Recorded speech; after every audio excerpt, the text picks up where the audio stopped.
School is the most important thing in your life. And while I hate school, I got a PhD. And I hate school. I hate everything about it. So somebody say, E, if you hate school so much, why you get a PhD? Because I hate school, but I love options. You can have average skill, but you can't have average will. You can't have average will. Like your will has to be phenomenal. You have to see basketball as the gateway. It's like a passport. Basketball is just your way to get in, and then once you get in, boom, then you dominate. So I'm telling you, you're not taking a test because they're giving you the test. You're taking a test that's about to change your life, your mama's life. And I know if you take the test serious, you'll kill it. When you go through your go-through, your siblings are watching you. When you go through your go-through, your friends are watching you. When you go through your go-through, your parents are watching you. And people will use your strength to get through their stuff. Yo, what's up? It's your boy E.T. Hey, super excited. I'm excited to be alive. I think, the last year, last whatever, like it, being alive is something special now. It's like you just can't take life for granted. So super excited to be here, especially in this education arena. Now, y'all know I do the Secret to Success podcast. I travel, I speak, I do voiceover, but I promise y'all, my heart, okay, I'm not going to say where my heart isn't so I don't get in trouble. All right, but let me just say this. This is where my heart is, all right? Again, like I said, a lot of y'all, you know me from YouTube, and you don't know I'm a trained educator. You know what I'm saying? I went to school. That's what I went to school for. That's what my degrees are in. I did it 7 years K through 12, 5 years at Michigan State University. So super excited to be in this forum with these amazing women. I'm old head, but every time I see them, I think like Charlie's Angels. I'm just speaking out loud. You know what I'm saying? I'm just speaking out loud. You know what I'm saying? So, and they have been in the classroom. They have experience. So somebody asked, yo, what's the Extreme Teacher Podcast for? E, like, what are you doing? Well, number one, listen to me. If you work in schools, I always say this, around April, I was ready. Even ET, as motivated as I was ready to throw in the towel. April, May, I'm like, I can't do it no more. June, I'm about to pull my, you know what I'm saying? I'm looking for all my mental health days in June, right? So we're here to inspire you. One, if you're going in the classroom, you're going to need some inspiration. You're going to need some motivation. And people kill me when they say, motivation. Don't nobody need no motivation. Does a car not need gas? I'm not taking away from the engine. You know what I'm saying? We're not taking away from the carburetor. But does a car not need gas? Does it not need fuel? And that's what we're here to do, to give you the fuel you need. You're the educator. We can't go in the classroom and teach for you, but we can pump you up, get you going. Number two, a community. I just felt, I don't know why. Now, it didn't happen to me. When I was in schools, a lot of teachers, it was isolation. It's like, even though it might have been thousands of us there, they were in their rooms by themselves, and it was lonely. And so we want to be a community for you, right? We all need someone, to lean on. You know what I'm saying? We all need somebody to lean on. And then the final one, my grandma used to say, when you know better, you do better, right? When you know better, you do better. So we all need professional development. We all need strategies and tools to not make us good teachers, but make us better teachers. So super excited. We got, oh man, the topic today, I was like, this is something that really is personal to me. I've been on both sides, but we're talking about what administrators can do in the school or in the building to help teachers and students, right? So I'm gonna move out the way. I'm gonna open it up with Valari. I got my stuff, so I can hold on to it. But we're gonna open up with Val. Val, give us some for real. Help administrators. You were an administrator working in a school with teachers, all kind of challenges, students. Talk to us. How can administrators help teachers, help students? All right. So first of all, I think teachers have to, it's like parenting almost, because you have to govern everyone, but then you have the overall picture of what the true vision is from the superintendent. So I have it coming from this way, but I need to filter it so it makes sense to my community and my staff. So what I had to do as an administrator was always consider the teacher, but also give the child more weight. The child had a little more currency than the teacher. So to my educators, my administrators, I need you to really, really, really understand that everyone went through the pandemic. And the first thing is to make sure your staff is okay. social emotional, just check in, not necessarily learning, just to check in. So before you start telling them what to do, see how they're doing. See how they're doing. Some people lost people during the pandemic. Some people have other struggles. The husband could have lost the job. The wife could have Right. lost the job. So Right. this may be a one income household right now. So I Right. know the children come first, but the teachers have to feel Yeah. as if you care about them and Yeah. not just test scores in this season. I don't even know how they're going to do testing, but that's another podcast. Right. Right. But I Right. don't know how they're going to do it. That's Yeah. a whole So the nother main podcast. thing, Yeah. that's social emotional health for your teachers. Good. You know what, man? And let's just, if you're an administrator and you're listening, let's just be 100 for a minute, though. Right? There are ideal administrators, and then there are administrators from hell. Okay, let's just pick which one you are. You know what I'm saying? I just want to keep it 100, Val, before we get going. Right. Yeah. I've had ideal administrators. I ain't gonna call out no names, but I had one administrator. Oh man, she literally would write us cards once a month. Like she would literally do like a greeting card, like thank you, love you, I'm proud of you, I encourage, you know what I'm saying? And then she gave us a mental health day. So like if we did what we were supposed to do, you could take either Friday off, that long weekend, or you can get Monday off. So one a month. Wow. What was this? Michigan State University. Man, let me tell you I'm something. about to say, what Montessori story? What charter school? Man, Right. And I'm just being real. I've had other administrators also from Michigan State University that were administrators from hell. You feel me? Flat out. You know what I'm saying? So she was rare, even in that environment. And I don't know what made her think of it, but I was like, yo, how long does it take? Like literally, we had a huge caseload, and we teaching courses. It was a lot. But that little gesture, man, went such a long way with me. It's like, yo, she cares. You know what I'm saying? Like not just cares, theoretically, she cares enough to sit down, and she was old school. She about my age. She might be a little older than me, but she wasn't like my grandma age. But she took the time to physically write in a card her handwriting. So it wasn't like she printed out and put inside, you know what I'm saying, and glued it inside the card and put her name on it. Like she literally, and then it was personalized. I was like, okay, yeah. She like, E, you need to work on this, but I'm so proud of you in this. So I was like, oh yeah, that's she talking to me. Like, that's only for me right here. But that one day off, man, well, you could do a Friday or a Monday. Oh man, let me tell y'all something. That 3 day, you knew you had a 3 day holiday. And sometimes, if you're from Detroit, and you a Lion fan, you're gonna need Monday off. You're gonna need Monday off. Like you're gonna need the next day to recover on how they lost when they was up by 28 with 5 minutes left in the game. Like, it's crushing. So I'm gonna go to you now. I go to Katie. Katie, talk to us. What can an administrator is listening? What can administrators do, to help teachers and staff and ultimately get the results that we want, academically? Yeah, one of the things you touched on, that appreciation piece, I already had on my list that is so important. And I don't know of any other schools that are going to give a day off. That's amazing. But even truly as little as a coffee cart. I don't know, Val, if it was you that said you did a coffee cart, right? Yeah. But something simple like that helps teachers to feel so appreciative. Or the cards that you mentioned. Especially, we're in a career where you can't get a raise, right? There's not a raise available for them to give you, even if you are the best. And so going that little, it's true. It's just, so we want to keep teachers in the classroom. That's not going to be the way to keep them, right? We can't hand out raises, but what can you do to help them to feel like you notice and you appreciate their hard work? And so something as simple as the handwritten card, the coffee cart, going fresh water bottles, whatever it is, so that they know hey, I see you. I know you're working hard. I appreciate you. I think it goes a really, really long way with teachers. I think it's underestimated that they, work hard no matter what. That's who teachers are. But man, if they feel that little extra appreciation, and it takes time, right? It took that administrator a lot of time to write all those cards out.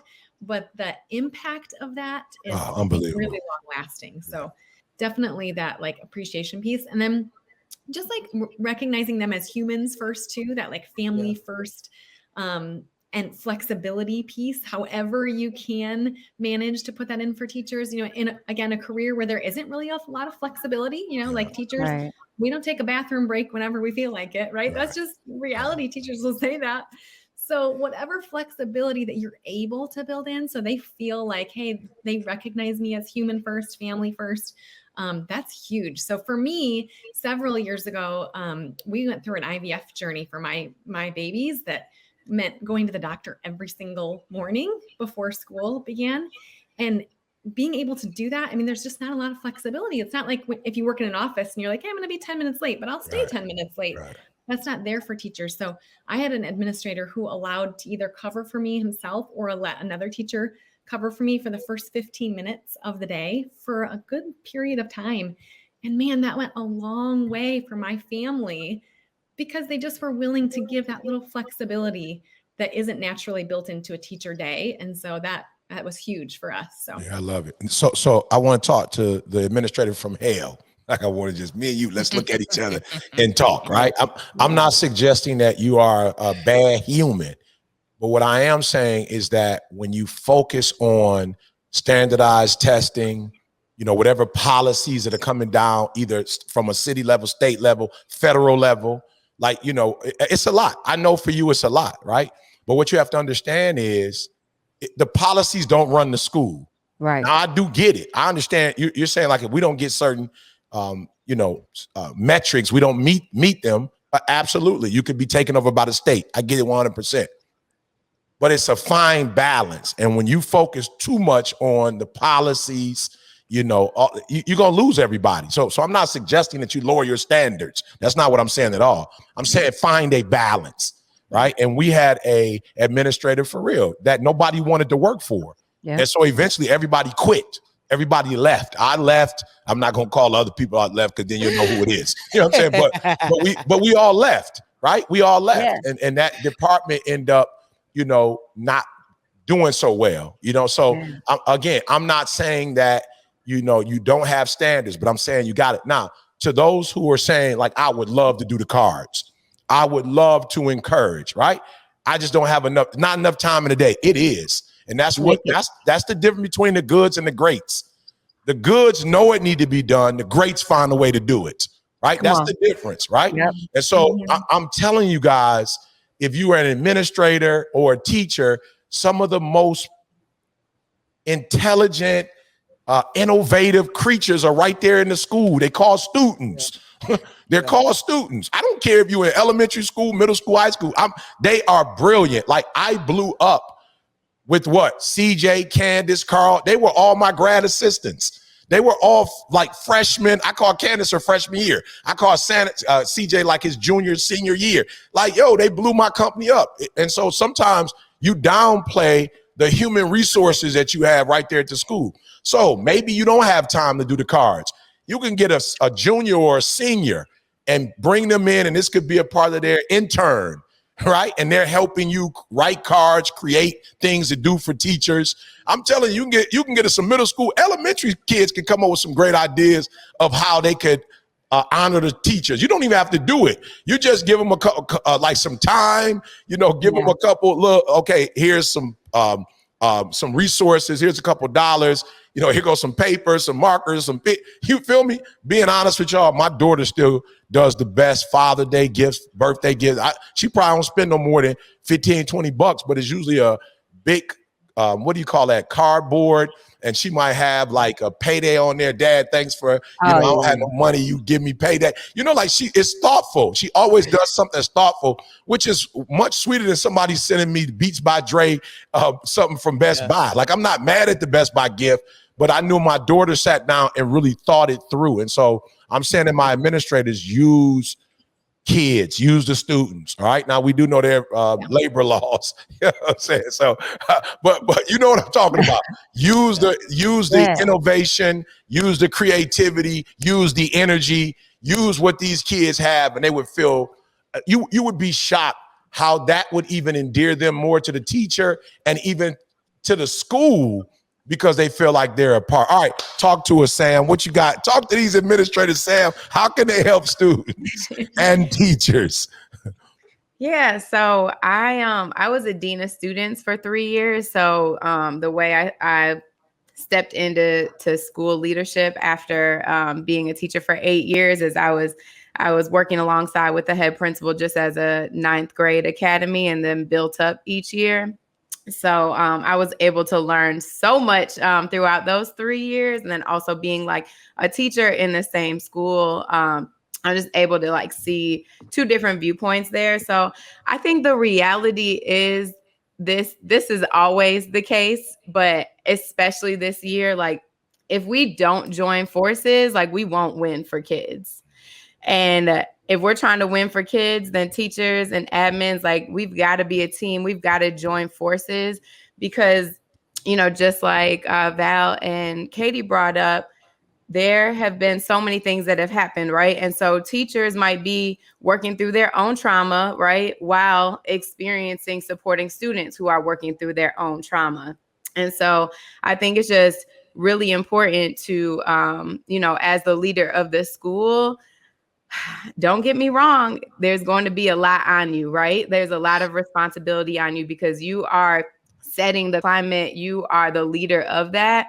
But I think collaboration is the most important way to facilitate that and to really bring teachers' voices in. Like, you know, when you're thinking about what your vision will be for the school year, right? Like, how are you bringing teachers' voices in so that you are collaborating? Because like we talked about last time, like nobody has ever been in this situation before, like nobody. And so I think just being present, I think going back to what you all were just speaking about, I remember being in the cafeteria and setting up ways for students to come up and do shout outs for teachers. So maybe one week you don't have the time to individually write the teacher's notes, but you all know like the best thing you could ever get is a message from a student about, you know, how valuable you've been or what they appreciate about you. And that really tends to motivate teachers. So even if you don't have the time for it that week or that month, like how do you set up a structure so that students can share that and you be the facilitator to bring that to the teachers? I think that means everything.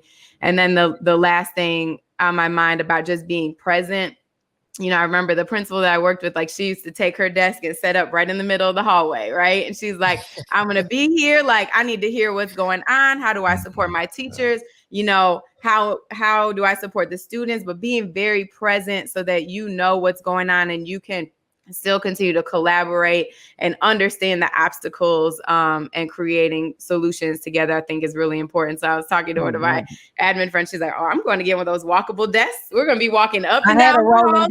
I had a rolling desk. Did you do that, Auntie Val? Yes. I think that presence is so key as we re-enter and really establish a community, and the culture is just so important. It's always important, but it's so important this year as we return and question. join forces together.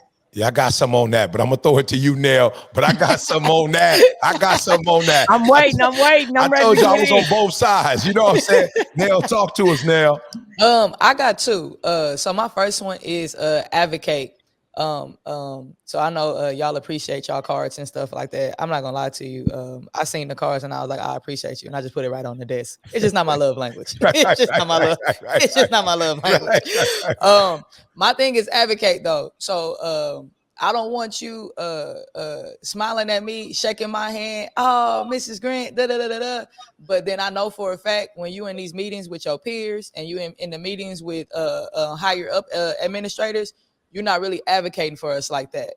Like you just, you know what I'm saying? You literally just in the middle. Now, I feel like the reason why administrators are in the middle is so that they can bridge the gap between higher administration, superintendent, principals, and the teachers. But when you're doing that and you're just sitting in that space and you're not really taking the ideas of your teachers, you're not really taking the frustrations and the concerns of your teachers, you're not going up the ladder with communication, you just always coming down the ladder with communication, we don't really have a relationship. We just got a situation where you think you tell me what to do, and I'm just like, yo, you did spend at least 5 years in the classroom, right? Why you acting like you wasn't in here? Why you acting like you wasn't just in this classroom 2 years ago? Why you acting like you don't know like what the terrain is around here? So that's my first thing. I need to feel like you for real advocating. And whether that's for pooling sick days because somebody fell on like some like traumatic situation, whether that's, you know, advocating for like a certain policy that doesn't make sense for the teachers in the current climate, whatever. I just need to know you got our back. Just like you passing communication down, you passing communication up. And then the second thing is, I need you to clarify for me what truly is high priority. Right. Because I know you think everything that come out your mouth is high priority, but it's just not. It's just not. You've given me 3 acronyms. That's real. Acronyms. You giving me 5 changes in my lesson plans. You didn't told me that I can't send Dondre out my classroom no more. Like everything out your mouth is not high priority. So I'm gonna need you to start specifying, or I got to do it myself. And when I decide what's high priority, it never goes right. It never goes right. To be right for me. Right. So everything, every directive, every change, it's just not high priority. And if it's not focused on the kids, it's just y'all trying to get y'all, you know, and I do appreciate systems and procedures. I really do. But we can't just keep changing horses and you want me to pivot, you know what I'm saying, 5 times in 6 months. Like we got to stay on track with a thing. And then if we need changes, it needs to be high priority changes. I can't do all of the things you want me to do and teach these kids. Yeah. Right. That's I love that. Man, that was good to me. That was great. Val, you want to touch on that, Val? Man, you want to touch on, I feel like you want to speak to that. When you come from the classroom and you get to your first year in administration, you kind of just trying to ride the wave because you don't want to make any, you know, extra motion. So you're trying to ride it and you're not speaking up. Or you're not connecting and you just become that middle conduit that's you think you holding it together, but you're really losing your teachers and you're not connecting with the other administrators. But you have to really understand the value of the teachers that you have. If you don't understand the value, then you'll lose. They'll be like, you know what? And they'll start doing other programs elsewhere in the Park District and other places when you can have all that currency in your building and the value and the worth of your building will be so phenomenal. And that's why a lot of our kids play sports. They play travel sports because they don't get the respect that they should in the schools when it comes to athletes. But that's another one. No, that's you're trying to go there. Now look, you know, again, there are those of us who were administrators. So I understand the complexity. Trust me, I do. But when you sign up for the job, like you got to do the job. And what you have to understand as administrator is that it's tough. There are tasks that need to get done, but you cannot do them without people. So you can't lose your people in the process of trying to get stuff done. Because the things to do list will never get done if you don't have people to do them and you're not about to do them. Like, let's just be honest. You're an administrator. You don't have time to be in the classroom. You don't have time to teach. Like, you don't have time to talk to every parent. You don't have time to take out serious fires. There's some serious fires. So here's what I need you to do. Nell said it. Draw the line, y'all. That's it. I'm not telling you that you have to do everything everybody wants you to do, but draw a line and keep the line there. And I'm gonna show y'all administrators. I'm gonna show you one of the reasons why my teachers wanted to work with me and for me. Now, one school I was blessed. It was right here in Lansing. It was called Wood Creek Elementary. And unfortunately, you know about that school, Sam? Jenica, that's where you taught. Oh, that's where I taught. Yes, I forgot. Yeah, I'm in podcast mode. I forgot. Right. So the principal had some health challenges.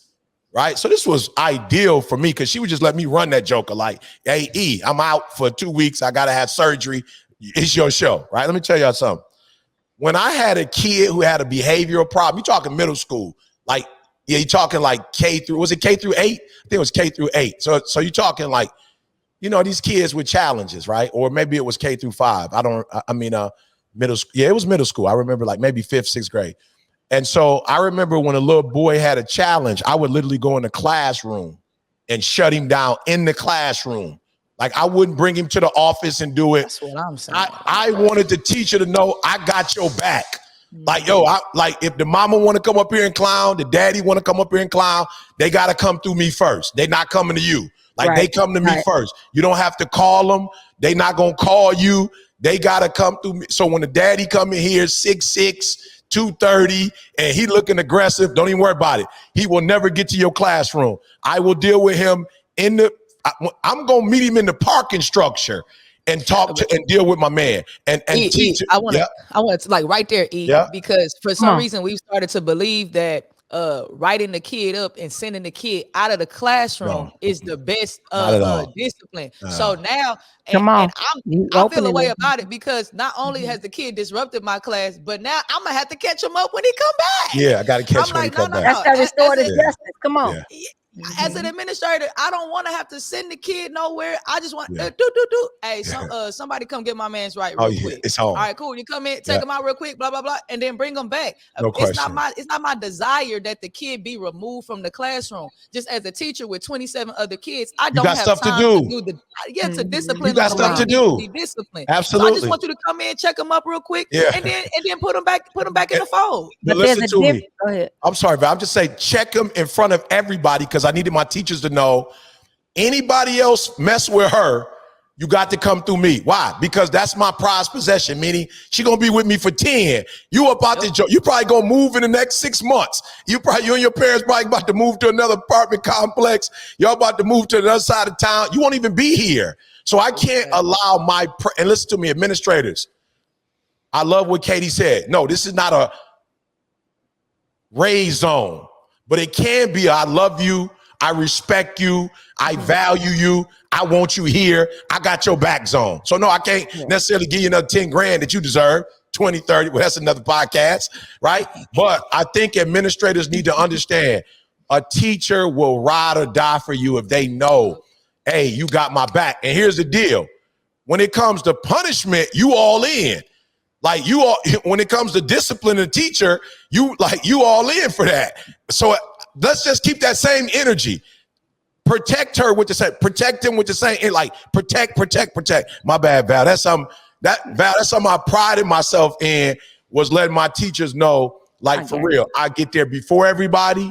I used to leave after everybody. I told y'all I did the weekend events so that I could get a relationship with the fathers, so they didn't think it was okay to be coming in here and talking to teachers any kind of way. Like, yo, don't come talking to my like, this is my house. When my principal, she gone, this is my building. When she here, she was a female. This is my building. Don't come in here cussing nobody out. This ain't your house. Don't come in here talking to my teachers any kind of way. Like, this is not your house. They do not live on your block. Do not talk to them like that. I don't care how much you love your child. I love my teachers just as much as you love your child. So don't come in here talking to them like that. You got a problem, learn how to get you some conflict resolution. But I can't have my teacher like flustered when you finish talking to her. I can't have other students thinking that they mamas can come up here, you feel me, and just walk in the room and talk to my teachers any kind of way. I can't have them afraid to go to their car. I can't have them afraid to come to work. And so administrators, like, protect the building. It's your building. Protect it. Make them feel comfortable. Make them feel valued, warm, welcome, like all of that stuff. Make them want to get up and come to work. Yes. So for me, I had to learn the difference between discipline and crucifixion when it comes to a kid. Yeah. So you can discipline with love. Yeah. When I first, my last stint in the regular traditional educational system, I was an assistant principal, and the principal said the kids leave your office smiling, and I don't understand why. Because I discipline. I don't have to crucify them. Right. You walk in, I can tell you, look, now you got me stuck between a rock and a hard place. I'm gonna have to suspend you, but here's why. And this is how we go forth so you can succeed. I don't have to crucify you to discipline you. Yeah. And once we learn that as administrators, we can build up our students and our staff. Yeah. If I was talking to a student, the teacher couldn't just walk in my office and go off. Give me 1 second. Are you okay, Eric? If I talk to Ms. Johnson? Yes, give me 1 second. I still built the student up, but I gave the teacher the respect that they need. Absolutely. So you have to find that balance. Now, my administrators, here's some things you can do for your staff. You can do a care crew where you get a committee of a group of students that's part of the care crew, and they do things around the school to help. That's good, Val. That's good. Don't forget. Now, this is something I loved. We did a love list. So at the beginning of the year, the teacher wrote down different things they like. It could be a Snickers, it could be a coffee, it could be whatever. And then you just put it on Google. Everybody has access to the love list. So if Katie does something amazing for me that the principal may not know about, it's nothing I want to shout about, I can go to the love list. I can leave Katie a Snickers in her mailbox. Oh, don't leave me a Snickers. And then don't leave Nell a note, because Nell does not want your note. Right, exactly. But I used to eat all the snacks. She don't eat all the snacks. I'm the love language, love language, because now I created this love list. But here's the deal: you can have several sections. Like one could be things under $5. Yeah. Things under $10, and then whatever. And then when you get ready to do Secret Santa, you don't have to go through all of that to do Secret Santa. You have the love list. The other thing about my parents, I had to get all this in. The parents, I used to tell my parents, do you want to be seen or you want to be heard? Because if you come in here screaming, cussing, and going out, I see you, but I can't hear you. Yeah. I can't hear you. And sit left. Right. You're going to have to leave doing all that. But if you want to be heard, come talk to me and we can work through whatever. I can work through whatever. But I just need you to talk to me. And that's how I became the go-to. Anything went wrong, I was the firefighter in the school because I'm solution oriented. I'm not about the extra. So when the fire went, that Miss Humphrey parent cussing people out. Okay, got it. Come on in here. Like, and I just did that because I had to. Because if not, everybody, they feared the parents that's yelling and cursing, but they never heard them. And sometimes they had valid issues, but you couldn't hear them because of all of the extra. Yeah. So, I always call when nothing was wrong. I call when nothing's wrong. I check on my teachers when nothing's wrong. I walk in a classroom, not just to evaluate. Please walk in the classroom. Please walk in the classroom. Yeah, please let me see you, coach. Let me see you, coach. You know what I'm saying, coach? If you want me to perform, on the court, coach, please let me see your face from time to time. Like, please, coach, just wave your hand. Let the students, and Val, that was something, like I set time every day to not just be in the office, but literally go in the classroom. I had one teacher, Dr. Smith. She was phenomenal. She was like science and stuff. She was phenomenal. STEM was her thing, but I literally would go in and read with her sometimes because she read books to the students. So I would go in. I was like, yo, don't give me no, you know what I'm saying? Keep it third grade. You got to keep it third grade for me. But like, let me get that book. I can Dr. Seuss them out. Get that green eggs and ham, Sam. You know what I'm saying? I can do that, but the kids would love to see me. They would love to see me in there reading, like, yo, E.T. reading books with us, So, So now I want to think of books, maybe movies, maybe artists. I want us to talk now about solutions before we turn it over to B. But I know for me, and again, some people it may be corny, but how to win friends and influence people. This is a strategy book. To help folks. I never forget when I got turned on to the concept of win-win, win-lose, lose-win, lose-lose. Like that became a, what do you call it? A theoretical platform for me to use. Like, all right, when we go in, this is how we talk. All right, the magic of thinking big. Oh, no, I'm sorry. Not that one. You could get that one if y'all want to, but not that one. It is a Latin factors. Right. And I'll never forget, I read a Latin factors just on how to deal with people, how to talk.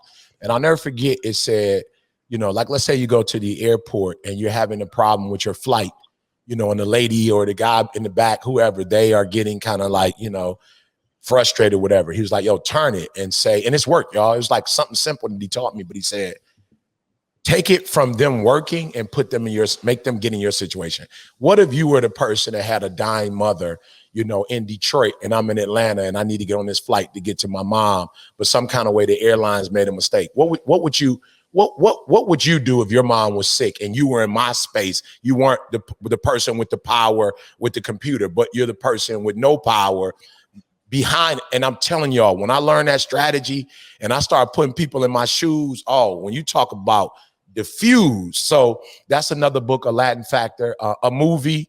Again, might be old school, but Lean on Me, right? Lean on Me. I promise you, I learned from Joe. You know what I'm saying? I learned that, you do have to be strong. You do have to have expectations, and there are benchmarks, but there is a way to go about doing it. Another one, I don't even know if it's still out. Man, Val, help me. It was a TV series. It was a TV series about school. I don't think it ever came out on DVD. I'll figure it out before we leave. But there was a school. What was the name of it? Who was in it? No, I'm trying to figure it out. So the lady who played in Stella Got Her Groove Back, she had I forgot the guy that used to tap dance, but that was her like boyfriend or whatever. I'll get it. But she starred in it. I'll get it. It'll come to me right before. So if you guys can just think of a couple of resources you think that people can use as administrators, to figure this thing out. One I love. Oh, you coming? One I love was Who Moved My Cheese? Why was I gonna say that? But I was like, that's more about change. But you gotta think all these different initiatives happen every year, and you gotta shift. And like Dale said, you may have to pivot in the middle of the year just right away. So those things. All right, shameless plug right here. This is a great book. You Ain't the Boss of Me. Oh, by Dr. Eric Thomas. I don't know if you heard of that guy. I forgot about that one. My bad. I forgot about that one. I don't usually, I'm saying I don't usually pump myself up now. But the reason this is a great book, because it is a soft intro into understanding the DISC assessment and behavior styles. And as an administrator, you have to understand how you show up in the world and how you're perceived, and not just what your intentions are, because your intentions don't always come across the way you want them to. So therefore, you have to understand how you show up in that school. And because if your personality or your behavior style is about the vision and you don't connect with the people, you thinking, I'm just trying to raise test scores. I'm trying to raise test scores. You're not connecting with your teachers. Or if you all about the people and you're not thinking about the test scores, and you're not thinking about the vision, or if you're all about the details and you smothering your people and all in there, you micromanaging, they can't function like that. So all of those things are important. So shameless plug, You Ain't the Boss of Me by Dr. Eric Thomas, and we have those available if you would like to get something for your school. Talk to us. Who got next? I got two, and honestly, they're books that I would recommend for teachers, but I'm throwing them out because as teachers, we would love for our administrators to be reading those same books that we're reading and using in the classroom. And then the same strategies can be modeled and used in staff meetings and things like that. If we're trying to initiate really good instructional strategies in the classroom, let's model them and use them everywhere that we are working as a school. So the first one is Teach Like a Champion. I don't know if anybody's read that by Doug Lemov, but I love that book. So many strategies in there, right? That we as teachers can change what we're doing in the classroom. And so as an administrator, if we can be reading those same books and using those same strategies in the classroom that we want our teacher, or in like staff meetings that we want our teachers to use in the classroom, I think that can be super powerful. And then our language is the same too, right? If we want teachers to be using high level instructional strategies, then let's make sure that we're all speaking the same language and we understand them as well. And the other one for my elementary people is Reading with Meaning. It's like my favorite reading book for the little ones, but it's really, really powerful on like, what does really good reading instruction look like? And so just having that picture, that understanding of what does a powerful, really meaningful reading instruction classroom look like at the elementary level as an administrator, again, so you can speak the same language and know what the expectations are, I think would be really, really great. So those are both like teaching books, but yeah, I mean, we would love teachers for our admins to be reading the same thing so we can be on the same page. That's good, Katie. I like that. Good. Anybody else? Sam, what you got?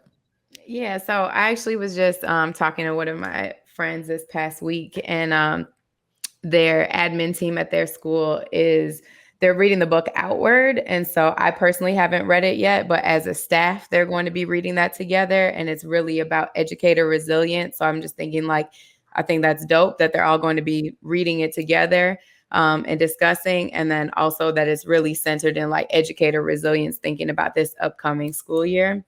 And then another one that was important for me during when I was doing my master's in educational leadership, I read the Culture Code as like a part of our curriculum. So that was really good. Just also thinking about culture is always important.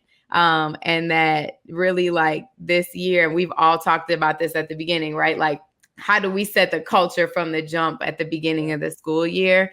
And so I think there's a lot of great tips in there and different ways of thinking as you build a strong and supportive culture in your school this year. Yep, I got it, y'all. Boston Public. Yes. Boston Public. Yes. Yeah. Wait, E, we showing our age. I know, We just for real. know No all question. Wait, No question. I went, That's yes, why, and that's they why I all was talking to you. leaned in. That's why I said, Val, do you remember? I never asked Nell. Let me tell you something, though. What's so crazy about that show? Yes. It came out in 2000. It was from 2000 to 2004. It was such a good TV series that they've never even come out with the DVD. They've never come out with the DVD. So if you're watching, I don't know how you can watch it. I'm sure you can figure it out. But Boston Public. Yeah. B, where are you, B? Oh, my bad, Sam. You got something before we close out? Because I know you said book, music, and all that. So shout out to Nell, because I sure have been using the music at the beginning of sessions. I'm playing Shine. Like, I think just like, you know, bringing in the music also into the classroom, whether you're doing virtual sessions, whether you're in person, like, I think that's an important part also. So I had to slide that shout out into you. You know what? We're going to have to see if we can get their permission and maybe, you know, like go out with some of it so people can actually hear it. For those people who may have never heard it, they can hear it and be like, oh, I need to get it. I just don't know when you're dealing with copyright issues. You know what I'm saying? They got my number, so I don't want them calling me like, E, you owe me. I'm like, I was just trying to give y'all, you know what I'm saying, some shine. YouTube is everywhere. You know what I'm saying? YouTube is everywhere. Yeah, YouTube is everywhere. You know, and you might have to ask your administrator to loosen up that little grip that they be having on YouTube sometime in the classroom. The kids the kids know how to get around that though. Now the kids know how to get around it. Hey, I'm not gonna lie to you. They taught me how to get around it. Yes, they say, miss. Yes. Miss, don't worry about it. Let me just Right. Let me help you out real quick. I got it. Like, but we got, and I'm with the tech squad going. What y'all getting paid for? Oh, the tech squad don't. Yeah, nah. Y'all got all these squad. They following the script. Hey, but before we throw it over to B, we must address this at some point though, because there are administrators, and you guys, there are a couple of you that have personal experiences, but like they're dealing with some next level stuff like shootings at the school. Oh yeah. You know, kids getting murdered. You know what I'm saying? So it's different because now you're bringing in, you know, the media, you're bringing in the police, the what do you call it? The school board meetings are a little different. Oh, it's yeah. We have to talk about this. I was I didn't even know it because I came from suburbs. I was in the middle of a shootout and didn't know I was in one. Walking in the middle of it. Yeah. Because I saw the Cabrini Green. Yeah, so we need to talk about that for those administrators that are dealing with that, teachers that are dealing with that, and students. You know what I'm saying? You shouldn't have to deal with that when you're going to school, you know. But we're going to talk about that, man. Again, y'all, we do this because we love you. Understand, you know, we're not, even though we've been administrators, we're not some of us, we're not the enemy. You know what I'm saying? Like this podcast is really, we want to inspire you. We want you to keep going. Like we don't want you to quit. We don't want you to give up. And can I be honest? I don't even want you in the classroom on 70%. I don't. Like, I need you in the classroom. 1,000 is the young, you know what I'm saying? Somebody said the other day, Jeff, I was like 100. He's like 1,000. I'm like, oh, we didn't went to 1,000 now? You know 1 million. I'm sorry. We went to 1,000. Yeah, okay, I got it. So we want you to be in your classroom 1,000. Mentally 1,000. Yes. Emotionally 1,000. Yes. Right? We want you to be present 1,000. Right? We don't want half of you, you know, 3/4 of you, 1/4 of you. These babies are like, our nation is dealing with enough right now. Yeah. We need you as teachers. I'm telling you, if the teachers fall apart and quit and give up, I've been in America for a minute, y'all. I ain't never seen it like this before. Like, I promise you, I've never seen this type of America. I've never seen us this divided before. Like, I've never heard people say that's your president. I've never heard nothing like that before in all my life. I don't care what I was coming up, Republican, Democrat, it didn't make a difference. That was like the president of the United States of America. It wasn't your president, my president. You know, we weren't fighting. like just the stuff that we're dealing with now with the vaccine, like it wasn't political. Like back in the day, if you need to get a shot to go to school, like you need a shot to go to school. Like nobody, I mean, it was what it was. It's like before your baby come to school, they need to go get their shots. I mean, it was what it was. I wasn't sitting there like, I don't know if I want to get it. It's like, okay, if this is what is, so I'm not on the political stuff. I'm just telling y'all, I've never seen us so divided. The ratings for the Olympics is down. That never happened. We always was on the Olympics. Like if we didn't come together no other time, we came together during the Olympics. And so teachers, we are, you know what I'm saying? We the frontier, we the last of the most, you know what I'm saying? Like we everything. And so we are responsible for the fabric of the American society. That's what we're responsible for. We had these babies more than their parents. We give them principles and values. We probably feed them more than they. And when they was talking earlier with the kids, like, yo, as a teacher, that's what I bring, man. I bring that love. Like you need to know your love. Yes, you need to know math and science and social studies and literature, arts and geography. Yes, you need to we need to measure you to see where you are, but you need to know you're more than a test. Teachers, you're more than whatever the students, like their performance at the end of the year. Yeah. You're more than that. You are a human, you're loved, and we love you here at Extreme Teach Podcast. We love you. Like I said, we're here for you. Make sure you lock in every week. And if you know somebody that needs to lock in. Last thing, ladies, before I bring B up, info@extremeteachers.com. Next week or the week after or every week, y'all, let's start. If there's a poem or a song or something that you ladies use to really get you going, let's start bringing in some stuff to poetry or different stuff to read to them to get them pumped up and get them going. B, get us out of here, B. So almost at the top of the hour. Absolutely. That was an amazing closing. I was just sitting back here listening and taking notes. That was phenomenal. But let's step into my office really quickly here. Are we in trouble, B? Not at all. Not at all. So I'm sharing my screen. Oh, there's Auntie Val. Let me pop me back up here. There we go. We'll do it like that. So welcome back to my office. As you know, we're going to do this little segment here at the end where we recap and review a couple of the most impactful points. And to be honest with you, this episode, there was so much depth in the content. It was almost challenging for me to write out these 3 points, but this is a few of the things that I was able to take away from it. And we're talking about the pandemic bounce back, right? Not just for students, not just for teachers, but for administrators as well. So point number 1, and this is a quote from Auntie Val, it says, before telling them what to do, see how they're doing. Yeah. Say that one more time. Yeah. Before telling them what to do, see how they are doing. And here's the deal.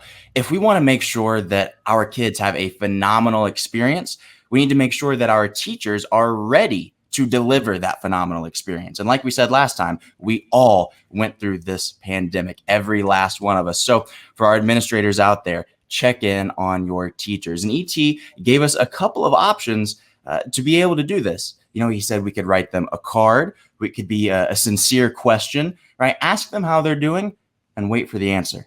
How many times have we all done that? Hey, how's it going? You're halfway down the hall before they even answer. Ask the question and wait for the answer.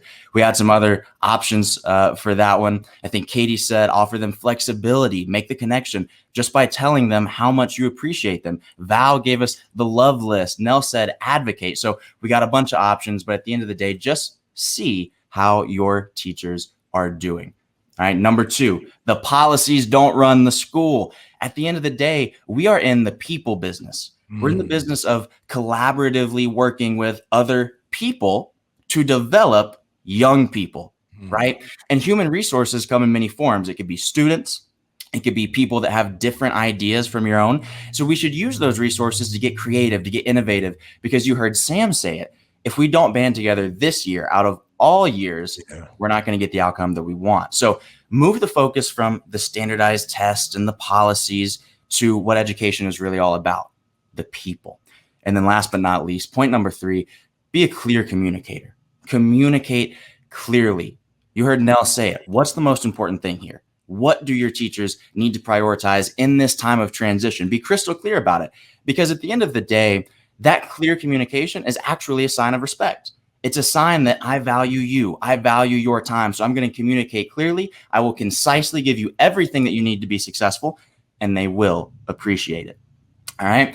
Now, students, I need you to email us at info@extremeteachers.com and nominate your favorite teacher from your school to win a prize. All right. We want to show our teachers some love, especially our extreme teachers. You know, that teacher that goes above and beyond, that impacts beyond the walls of their classroom, that changes lives in and outside of their classroom. If you know an extreme teacher like that, we need to know about it so that we can recognize them. Email us, info@extremeteachers.com. And remember, if you have any questions, comments, concerns, anything at all, or you just want the Extreme Teachers team to come to your school to do a professional development, we'll be there for you.